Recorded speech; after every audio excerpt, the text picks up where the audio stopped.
So we're going to teach you how to put on these trusses by yourself. As with the entire assembly of a bridge, more people is very helpful.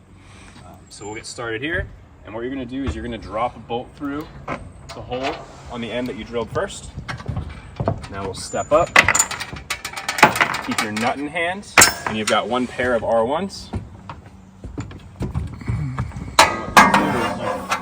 You can keep that angle there and you feed the bottom of the R1. You feed the bottom of that R1 up to the bolt, like this.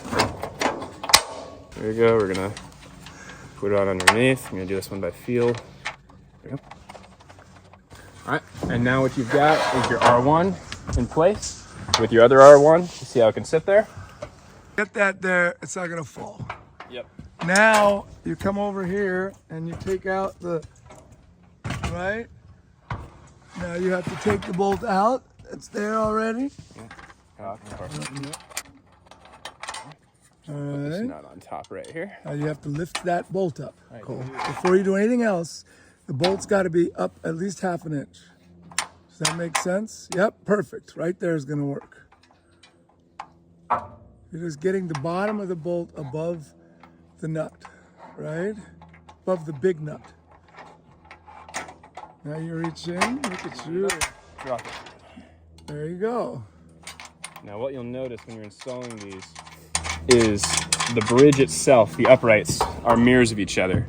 So this SD3R and this SD3L, they're mirrors, so they point different directions. This truss goes on the same on both sides, so you're working around the upright a little bit differently. So once you get it through here, you're putting it on one at a time, just like we're showing you. But on one side, it might just come together a little differently. But